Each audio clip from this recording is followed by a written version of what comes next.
hardest part about hair loss is thinking that you're still in the game while slowly losing ground. I am AQBS and this is Back to the Barber.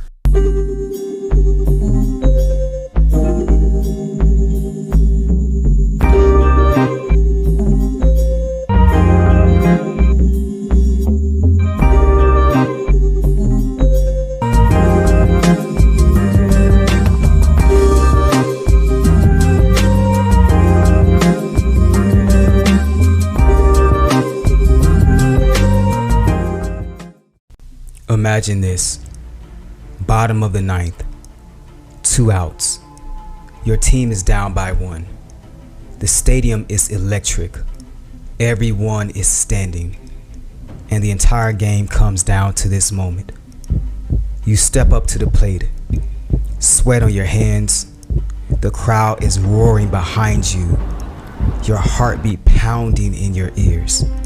You grip the bat tighter and swing with everything you have. Strike 3, game over. Now most people watching that moment will blame the swing. But what if the game was already being lost long before the batter stepped into the field? What if the real problem was this? The bases were never loaded.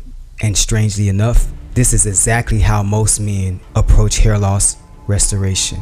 Because unlike baseball, hair loss feels personal. You are not just watching a scoreboard, you are watching your youth, your identity, your confidence, even your reflections slowly change in real time. And that emotional pressure causes us to panic. So we start swinging wildly, buying random shampoos. We stack 6 serums together, microneedle aggressively, switch protocols every month and chase every miracle regrowth story online. Every move becomes a desperate swing for a home run. But hair loss restoration is not just about effort. It is not about products. And it's definitely not about one giant swing. Because if the scalp underneath the restoration attempt is unstable, you're going to lose ground anyway. And this is what makes hair loss psychologically brutal for us. Because sometimes the swing actually connects. Maybe the shedding slows for a while. Maybe tiny hairs begin appearing under the bathroom lighting. Maybe the scalp starts looking healthier. Maybe the hair that wasn't shedding starts growing thicker. And for a moment you think, you know what, finally figured this thing out. But 3 months later, the inflammation returns. Your scalp becomes reactive again. The immune system starts going into overdrive again. You start seeing shedding. You start experiencing the plaque and the sebum buildup in the oil. And now confusion sets in. You start asking, why did it stop working? Why did I lose progress? How am I here again? Not because growth was impossible or even temporary, because the environment underneath the growth was never stabilized. Most of us are trying to fill this bucket without realizing the bottom is full of holes. These holes are chronic and acute inflammation, check. DHT and androgen pressure, check. Poor circulation and vasodilation, check.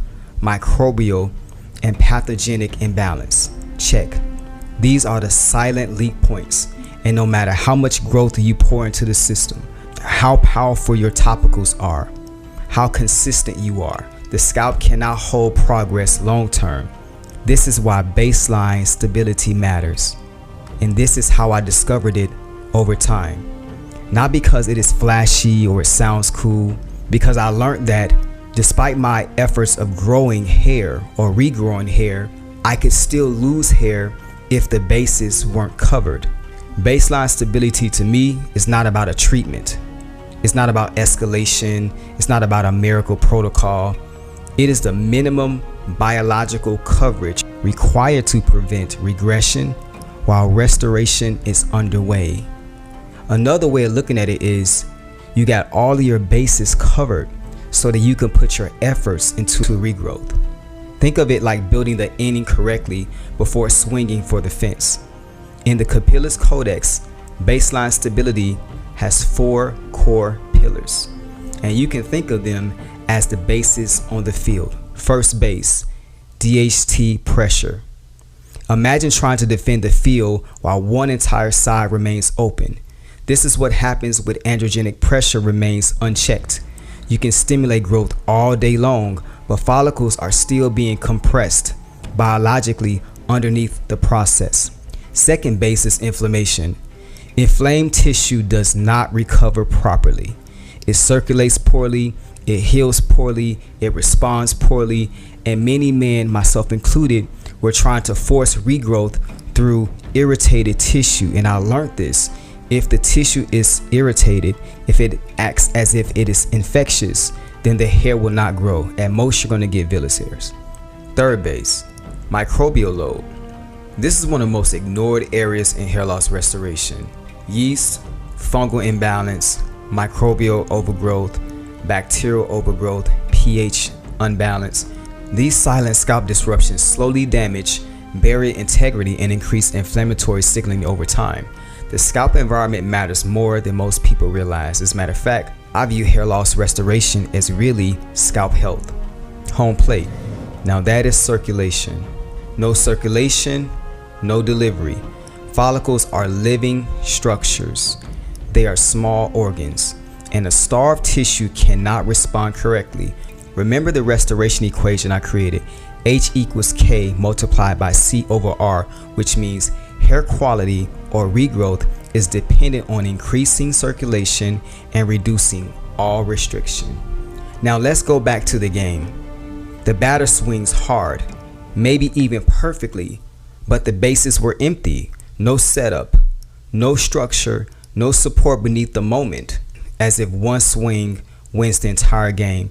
But restoration is not that one moment. It is an ecosystem, and without baseline stability, gains become fragile. Your irritation increases, compliance collapses, and your progress becomes temporary. This is why many of us spend years trying things without ever truly stabilizing the scalp itself.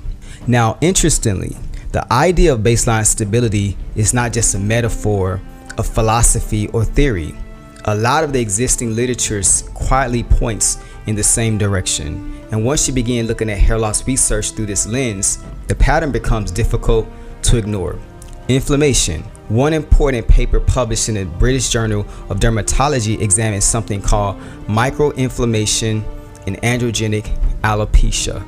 Researchers repeatedly observed low-grade inflammatory activity surrounding vulnerable follicles and building scalp tissue.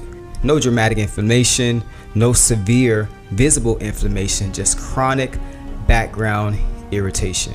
Circulation. Several vascular studies examining balding scalp tissue found reduced oxygenation and altered blood flow in affected regions. One of the more cited examples was Goldman and others, transcutaneous PO2 of the scalp and male pattern balding. Researchers found that balding scalp regions show lower oxygen tension compared to healthier regions.